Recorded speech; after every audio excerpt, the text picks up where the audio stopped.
All right, excellent. So here we are. Welcome, folks. Welcome to Biff's Almanac. This is Chris. I'm going to walk you through Tuesday's games, March 10th, and try to offer my insights for your picks and both teams and players. And let's see, let's go ahead and start here. Right here, I've got Monday's games. We had about 5 games today. And I was 2-2 today. I only did 4 of them. For some reason, I stayed away from the Flames and Capitals. I had heard that the Flames won the other day, and then they were going to face the Capitals. And then I thought, the Flames are terrible this year. Capitals they're pretty good. I'll have to double check the standings from the Capitals there. I just stayed away from that one. Not sure why. I won for the Kings. I've got an interesting instinct for the Kings right now. And I won for the Senators. I almost totally lost for the Mammoth, and I've sort of followed my instinct. I backed out before it went into overtime, which was a good call. So initially I chose the Mammoth, and I'm like, I don't have a good feeling about this. I backed out. I think I won a few bucks or something like that. No, actually, I'm sorry, I lost a few bucks, but it would have been a lot worse because I bet 50 on that, and I ended up losing $13. I remember now. And I won for the Kings too. That one was interesting. It went into overtime. And along with that, the Kings have a different look. So if you're like sour on the Kings, there seems to be a little bit of hope with the acquisition of Artemi Panarin. I think there's kind of a rekindled fire going on there. I've got a different feel for the Kings, so watch out for them in the coming months. And yeah, I should have followed my instincts on the Flyers. I chose the Flyers sort of on a mental, cognitive basis. I don't know what to call it. But my instincts were saying, no, I feel like the Rangers are going to break out. I should have followed it, and I think I bet like 20 bucks on that one. It was a small bet. So let's look at Tuesday. Tuesday is going to excite you. If you are not an NHL fan, which I don't know why you would be here, but just in case, this day would make you an NHL fan. There are some incredible games on Tuesday. It's almost like I don't know, like a playoff in and of itself. It has that kind of feel to it. But yeah, Kings and Bruins, a lot of these games, I'll show you the prediction markets are going to be evenly matched. Almost literally, you're going to be flipping a coin on who to take for these games. And yeah, the setup is just really incredible. You got a lot of good games going here. Oilers and Avalanche, are you kidding me? That's on the same day. That's incredible. You got the Knights and Stars. I know this doesn't seem like a big deal, but the Blues have been playing really well since we returned from the Olympics. And the Islanders, of course, are a pretty good team too. Then you got the Kings and the Hurricanes, pretty crazy. Lightning, Blue Jackets have been pretty good. And Maple Leafs have actually been pretty flat. But I like this one, Sabres and Sharks. Sharks are they're kind of in the middle right now, but they've got a lot of good players, and they've got a kind of, I don't know, kind of that spark going on. Sabres are like white hot right now. So again, if you're new to like the NHL scene and betting, I would really watch for these guys. I would jump into some markets, like even for like some of the futures stuff for like Eastern Conference and maybe even NHL. Not sure if I'm going to go that far, but these guys are white hot right now. But that's your list of games. Let me show you the prediction markets. When you have odds like this that are really close, you can see that a lot of 50-50 stuff going on, or 60-40s, right? As you go through it. Let's see. Oh, sorry, that's March 11th for there. But yeah, you can see it like a lot of the competition here is pretty close. What are the, oh yeah, Tampa Bay versus Columbus. I'm a little bit surprised. Tampa Bay is actually 5-5 in their last 10. They've kind of slipped a little bit, kind of mediocre, I guess. And Columbus, though, has been a little bit stronger. They're kind of climbing up there. A little bit surprised to see that.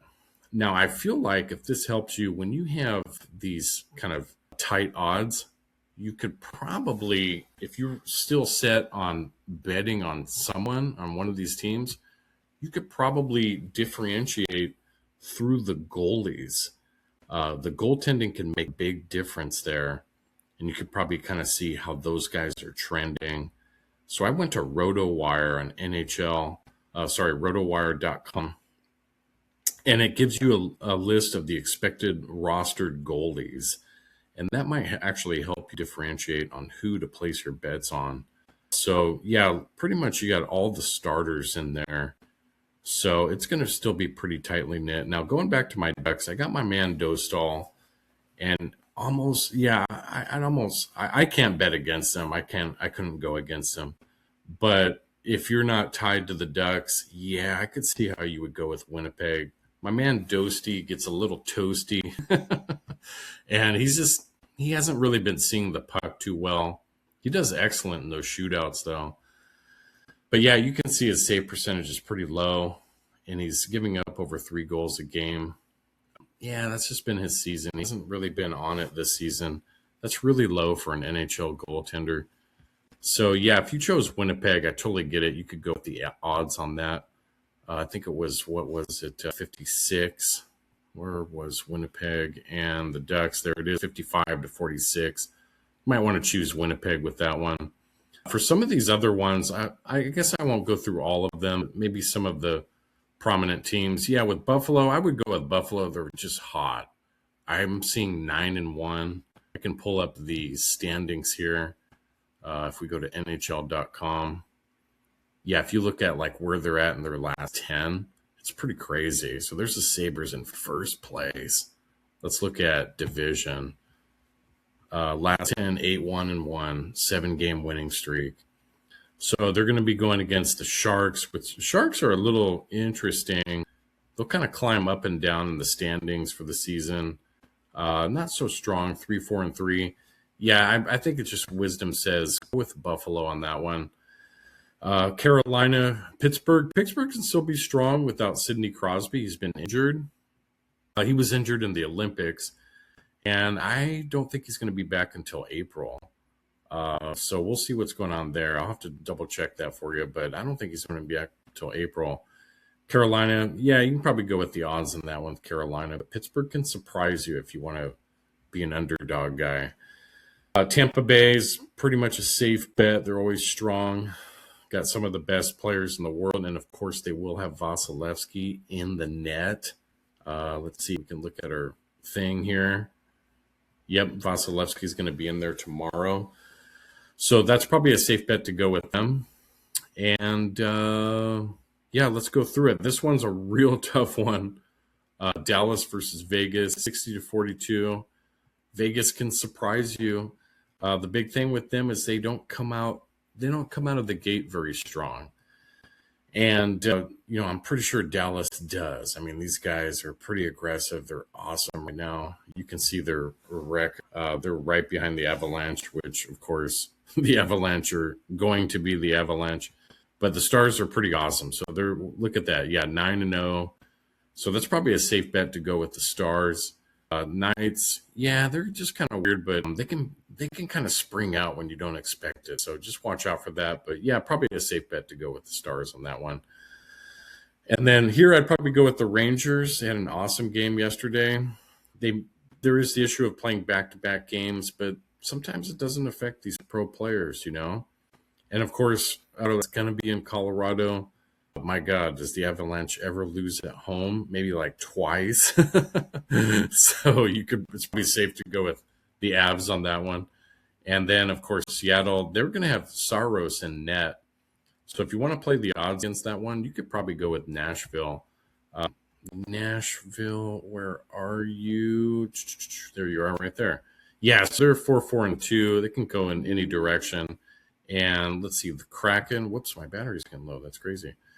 Kraken about the same, 5-5 in the last 10. So I like that Saros and net, though. I mean, gosh, when you can stop the Canadian national team like he did, that's absolutely incredible. And I can talk further about that Finland and Canada game in the Olympics. That was an amazing game. So, yes, as far as picks go, player picks for tomorrow, go ahead and go with Kaprizov. He's always a safe bet.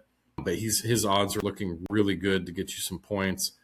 And Brock Faber is up there too. All these guys are all stars. And I've actually got Darren Radish. Radish is wild. You don't hear too much about him. I actually picked him up on my fantasy team. Yeah, there he is. He looks like a radish, right?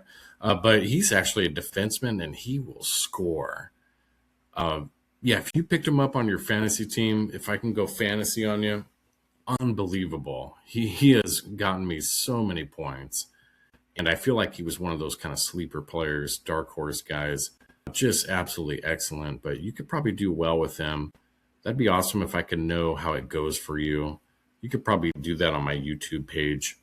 But yeah, those are going to be your picks for tomorrow, March 10th. Again, you've got some excellent games. I wish you guys all the best, and I look forward to seeing you guys soon.